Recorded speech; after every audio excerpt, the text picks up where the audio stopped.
Hoje conversaremos sobre as grandes mulheres da Bíblia. Essas mulheres, dotadas de uma fé inabalável, enfrentaram desafios, superaram adversidades e desempenharam papéis cruciais nos propósitos divinos. Contudo, ao explorarmos suas histórias fascinantes, é essencial reconhecer que, apesar de sua fé robusta, essas mulheres não foram imunes às fragilidades humanas. Cometeram erros, enfrentaram tentações e, por vezes, pecaram diante das complexidades da existência terrena. Em 10º lugar, falaremos sobre Eva, a primeira mulher citada na Bíblia. No livro de Gênesis, Eva é apresentada como a companheira de Adão, criada por Deus a partir de uma costela do homem. No entanto, o fruto proibido da árvore do conhecimento do bem e do mal se torna uma tentação irresistível. Eva, seduzida pela serpente, sucumbe à desobediência, partilhando do fruto com Adão. Essa escolha desencadeia a queda da humanidade, marcando o início de uma jornada complexa. Porém, mesmo nas sombras da desobediência, há uma luz de esperança. O texto bíblico revela a promessa de um redentor que surgirá da semente da mulher para esmagar a cabeça da serpente. Essa promessa aponta para um futuro redentor que restauraria o relacionamento entre Deus e a humanidade. A jornada de Eva, portanto, transcende o erro inicial. Sua história não é apenas sobre desobediência, mas também sobre a esperança que brota da promessa divina. Ao contemplarmos Eva, vemos não apenas a mãe da humanidade, mas também uma figura que, apesar da falha, é parte integrante do plano divino para a salvação. Em 9º lugar, encontramos Sara, a esposa leal de Abraão, figura central na narrativa bíblica, destacando-se não apenas por sua fé duvidosa, mas também pelas promessas divinas que foram cumpridas em sua vida. No início da história de Sara, ela é apresentada como estéril, uma fonte de profunda tristeza em sua cultura. Sua fé enfrenta o desafio quando Deus promete a Abraão uma descendência tão numerosa quanto as estrelas do céu, mesmo considerando a idade avançada do casal. Diante da aparente impossibilidade, Sara ri, expressando sua incredulidade diante da grandiosidade da promessa divina. No entanto, o tempo se revela como um veículo para a manifestação da soberania de Deus. Sara, mesmo incrédula, experimenta o milagre da concepção na velhice. A promessa divina se concretiza quando ela dá à luz a Isaque, cujo nome significa riso, uma recordação constante da falta de fé inicial, transformada em alegria e realização. A jornada de Sara é marcada por altos e baixos, pela luta da fé contra as limitações humanas. No entanto, sua história é mais do que uma crônica de dúvida. É uma narrativa de como a fidelidade divina supera as circunstâncias aparentemente impossíveis. Sara, ao longo de sua vida, testemunha não apenas a concepção milagrosa de Isaque, mas também a confirmação das promessas divinas feitas a Abraão. Ao analisarmos a vida de Sara, somos desafiados a acreditar na sua fé. Sua história nos lembra que mesmo quando nossas próprias crenças falham, a fidelidade de Deus permanece constante, cumprindo suas promessas de maneiras surpreendentes. Em 8º lugar está Rebeca, nora de Sara. Seu relato, registrado no livro de Gênesis, revela a complexidade da jornada de fé e como a confiança em Deus moldou sua vida. Quando o servo de Abraão, enviado para encontrar uma esposa para Isaque, encontra Rebeca junto ao poço, ela não apenas oferece água para ele, mas também demonstra uma disposição surpreendente de seguir uma orientação divina desconhecida. Ao receber a proposta de casamento para Isaque, um homem que ela nunca viu, Rebeca confia na providência de Deus, aceitando a proposta com fé e coragem. Sua jornada de fé se estende além do casamento, culminando na oração fervorosa por uma gravidez quando ela e Isaque enfrentam a dificuldade da infertilidade. Rebeca, em sua busca pela maternidade, não hesita em buscar a Deus, demonstrando uma conexão profunda e confiante com a vontade divina. A fé de Rebeca é, portanto, caracterizada principalmente por sua disposição em aceitar os planos de Deus. Mesmo sem conhecer o homem que seria seu esposo, ela aceitou os planos divinos. E mesmo enfrentando a infertilidade, ela orou e depositou sua fé em Deus até conseguir conceber. Em sétimo lugar, temos duas irmãs, Raquel e Lia. Raquel e Lia, filhas de Labão, tornam-se figuras centrais na vida de Jacó quando ele chega à terra de seu tio Labão. Jacó, ao avistar Raquel pela primeira vez, apaixona-se por sua beleza e pede permissão a Labão para casar-se com ela. Labão concorda, no entanto. Após uma de suas artimanhas, Jacó acaba se casando primeiro com Lia, a irmã mais velha e menos favorecida aos olhos de Jacó. A história de Lia é permeada por uma profunda tristeza, pois ela é casada com um homem que não a ama da mesma forma que ama Raquel. Porém, em meio a essa situação desafiadora, a fé de Lia em Deus surge como um ponto de esperança. O nome Lia significa cansada ou lasca, refletindo seu estado emocional durante grande parte de sua vida. Ao longo do tempo, sua fé se torna evidente, especialmente em suas escolhas de nomes para seus filhos. Cada nome reflete sua esperança em Deus e sua resposta à intervenção divina em sua vida. Quando Lia dá à luz seu primeiro filho, ela o chama de Rúben, dizendo: "O Senhor viu a minha aflição, agora certamente meu marido me amará." O nome Rúben expressa a esperança de Lia de que sua aflição seria notada por Deus e traria uma mudança na dinâmica de seu casamento. Ao dar à luz seu segundo filho, ela o chama de Simeão, dizendo: "Porque o Senhor ouviu que eu era desprezada e deu-me também este." Lia reconhece que Deus a ouviu e a abençoou com mais um filho. O terceiro filho de Lia recebe o nome de Levi, significando união, pois ela expressa sua esperança de que, ao dar a Jacó 3 filhos, ele seria finalmente unido a ela em amor. A narrativa continua com Lia, dando à luz a Judá, o 4º filho, uma figura ancestral proeminente na linhagem que leva à descendência de Jesus Cristo. Enquanto isso, a história de Raquel é marcada por sua relação complexa com Jacó e com Lia, sua irmã. Ela é descrita como amada por Jacó, e essa preferência resulta em uma rivalidade dolorosa entre as irmãs. Após mais 7 anos de trabalho, Jacó também se casa com Raquel. A situação se complica ainda mais quando Lia, apesar de ser menos amada, dá à luz filhos, enquanto Raquel, a amada, enfrenta a aflição da esterilidade. Raquel, em sua angústia pela infertilidade, recorre a Deus em busca de intervenção divina. Sua fé é evidente quando, após Lia ter dado à luz 4 filhos, ela finalmente concebe e dá à luz José. O nome José significa Deus acrescentará, refletindo a fé de Raquel de que Deus havia respondido às suas súplicas e acrescentado um filho à sua vida.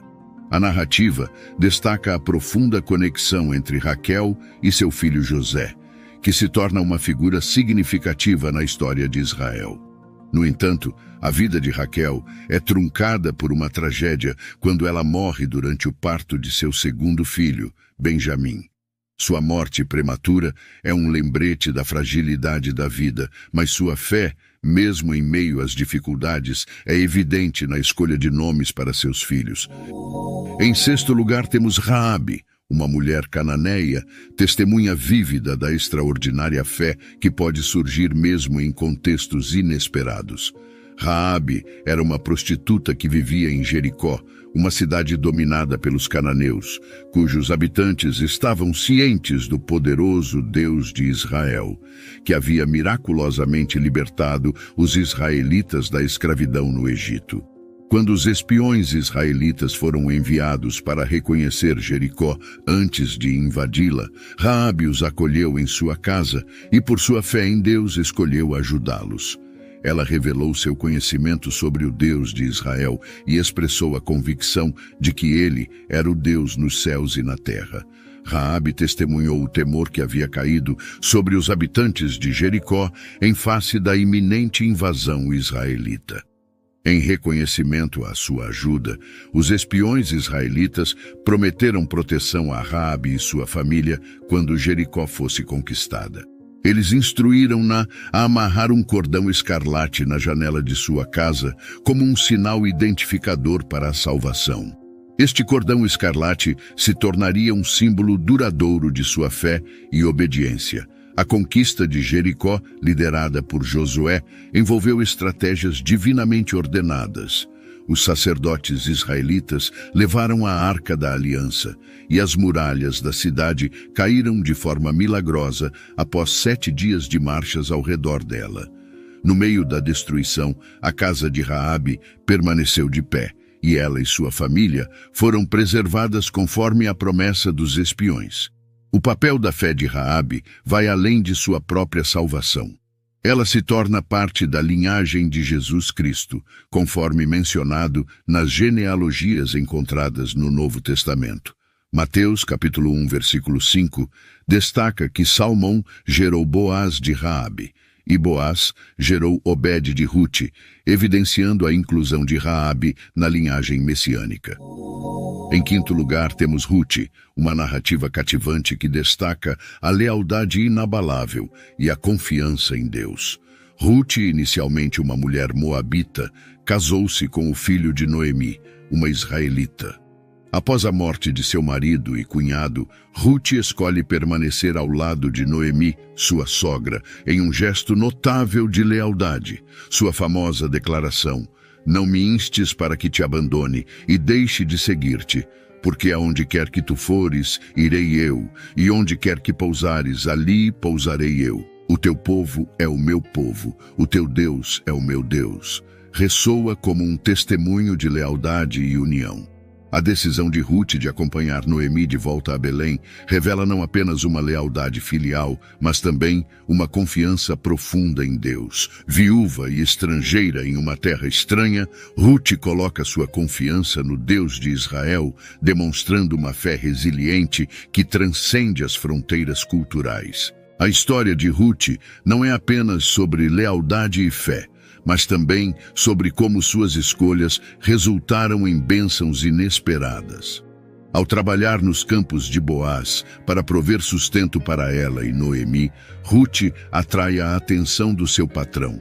Boaz, tocado pela determinação de Rute, se torna o redentor da família, casando-se com ela e proporcionando não apenas segurança, mas também uma linhagem abençoada por Deus. Rute e Boaz tiveram um filho chamado Obed. Obed, por sua vez, foi o pai de Jessé, e Jessé foi o pai do renomado rei Davi, um dos líderes mais celebrados na história de Israel. Em quarto lugar, temos Débora, a juíza de Israel. Seu papel, registrado no livro de Juízes, destaca não apenas sua sabedoria, mas também sua profunda confiança no poder divino. Débora surge como líder em um momento em que Israel estava sendo oprimida pelos cananeus, especificamente pelo comandante inimigo Sísera. O povo de Israel clamou a Deus por libertação, e Deus respondeu por meio de Débora, que atuava como uma líder espiritual e governante judicial. Débora demonstrou uma fé profunda em Deus, e seu papel como profetisa sugere uma conexão íntima com a orientação divina. Ela convocou Baraque, um líder militar israelita, para liderar as tropas na batalha contra Sísera. Além de profetizar a vitória sobre Sísera, Débora alertou que a glória da vitória seria creditada a uma mulher, não a Baraque. Após a batalha liderada por Baraque e Débora contra Sísera, Sísera fugiu do campo de batalha em direção à tenda de Jael, que era uma mulher queneu. Sísera procurou refúgio na tenda de Jael, pois ele estava familiarizado com os queneus e esperava encontrar abrigo lá. Jael o acolheu, oferecendo-lhe leite para beber e uma coberta para descansar. Enquanto Sísera estava dormindo, Jael aproveitou a oportunidade para agir. Ela pegou uma estaca com prego de tenda e, com grande coragem e decisão, martelou-o na têmpora de Sísera, cravando-o no chão. Esse ato resultou na morte de Sísera. O ato de Jael de matar Sísera cumpriu a profecia de Débora de que a glória da vitória não seria creditada a Baraque, mas a uma mulher. A batalha resultou na derrota dos cananeus e na libertação de Israel. Débora expressou sua gratidão a Deus por sua intervenção com um hino de louvor que é registrado no livro de Juízes, capítulo 5, conhecido como o Cântico de Débora. Se você está gostando do conteúdo, considere se inscrever no canal e clicar no botão de like para receber mais conteúdos como este. Continuando. Em terceiro lugar, temos a história comovente de Ana, registrada no livro de Samuel. Ana era uma mulher piedosa, mas ela enfrentava uma profunda tristeza e aflição em sua vida. Ela era uma das duas esposas de Eucana, mas era estéril, enquanto a outra esposa, Penina, tinha filhos. A esterilidade de Ana era uma fonte constante de dor e angústia para ela. Apesar das dificuldades, Ana mantinha uma fé inabalável em Deus.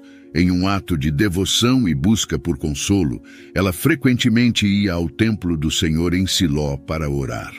Em uma dessas ocasiões, enquanto ela estava no templo, Ana derramou seu coração perante Deus em fervorosa oração. Ela fez uma promessa a Deus, comprometendo-se a dedicar seu filho a ele, caso ele lhe concedesse um filho. O sacerdote Eli, que estava no templo, viu Ana orando em silêncio, movendo apenas os lábios, sem emitir som.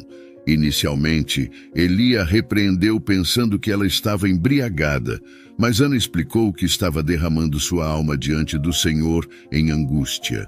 Deus ouviu a oração sincera de Ana, e no tempo determinado, ele a abençoou com um filho. Ana deu à luz um filho chamado Samuel, cujo nome significa pedido a Deus. Em gratidão pela resposta de Deus às suas orações, Ana cumpriu sua promessa e dedicou Samuel ao serviço do Senhor no templo em Siló. Ana expressou sua gratidão a Deus por sua fidelidade e poder em uma bela oração, conhecida como o Cântico de Ana, registrado no livro de Samuel, capítulo 2, versículos de 1 a 10. Nesse cântico, ela exalta a grandeza de Deus, sua justiça e seu papel como o único que concede e tira a vida. Em segundo lugar, conheceremos a história de Ester, uma jovem judia órfã, que foi criada por seu primo Mardoqueu. Ester vivia na cidade de Susã, onde o rei persa Xerxes, também conhecido como Assuero, reinava. Em um momento crucial da narrativa, a rainha Vasti é deposta por desobedecer ao rei, e Xerxes procura uma nova rainha por meio de um concurso. Ester, por orientação de Mardoqueu, participa do concurso, mas ela mantém sua origem judaica em segredo. Com a graça divina, Ester é escolhida como a nova rainha. Mas tempos depois, a trama se intensifica quando um alto oficial do rei, Hamã, se sentiu humilhado por Mardoqueu, primo de Ester, que se recusou a se curvar diante dele. Em um acesso de orgulho ferido e raiva, Hamã decidiu não apenas buscar vingança contra Mardoqueu, mas também exterminar todos os judeus no Império Persa. Em seguida, Hamã imediatamente constrói uma forca para enforcar Mardoqueu. Diante da ameaça iminente à vida do seu primo e do seu povo, Ester precisa tomar uma posição corajosa. Mardoqueu a encoraja a usar sua posição para interceder em favor dos judeus diante do rei, mesmo que isso pudesse colocar sua própria vida em perigo. Ester se submete ao jejum e à oração, buscando a orientação e a proteção de Deus antes de se aproximar do rei sem ser convidada, o que era uma ação arriscada. Ester corajosamente planeja um banquete especial com o objetivo de revelar o plano de Hamã e interceder pelos judeus. Durante esse banquete, Ester apresenta uma atmosfera de antecipação e mistério. Xerxes e Hamã são os convidados principais e a tensão cresce à medida que a noite avança. Em um momento estratégico, Xerxes expressa sua gratidão e pergunta a Ester qual seria o seu pedido, prometendo conceder até metade de seu reino. No entanto, Esther, ao invés de fazer um pedido imediato, convida o rei e Amã para um segundo banquete que ocorrerá no dia seguinte. Durante a segunda noite do banquete, quando Xerxes está inquieto e não consegue dormir, ele ordena a leitura dos registros reais. Nesse momento exato, a narrativa destaca um grande feito de Mardoqueu em frustrar um complô contra o seu rei. Impressionado com a lealdade de Mardoqueu, Xerxes pergunta a Amã como o rei deveria honrar alguém que merecesse tal reconhecimento. Amã sugere uma série de honras extravagantes, imaginando que seria ele mesmo o homenageado.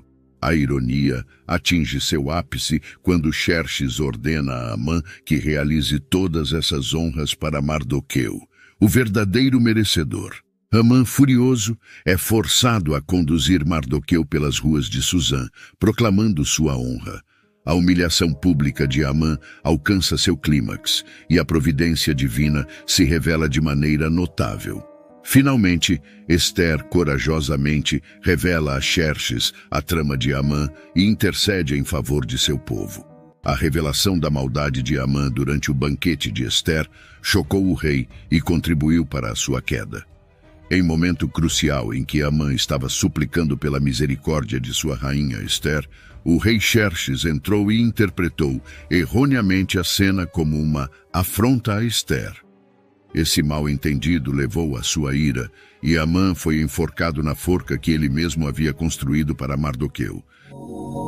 Em primeiro lugar, eu reservei o espaço para um grupo notável de mulheres que desempenhou papéis significativos no ministério de Jesus, já no Novo Testamento.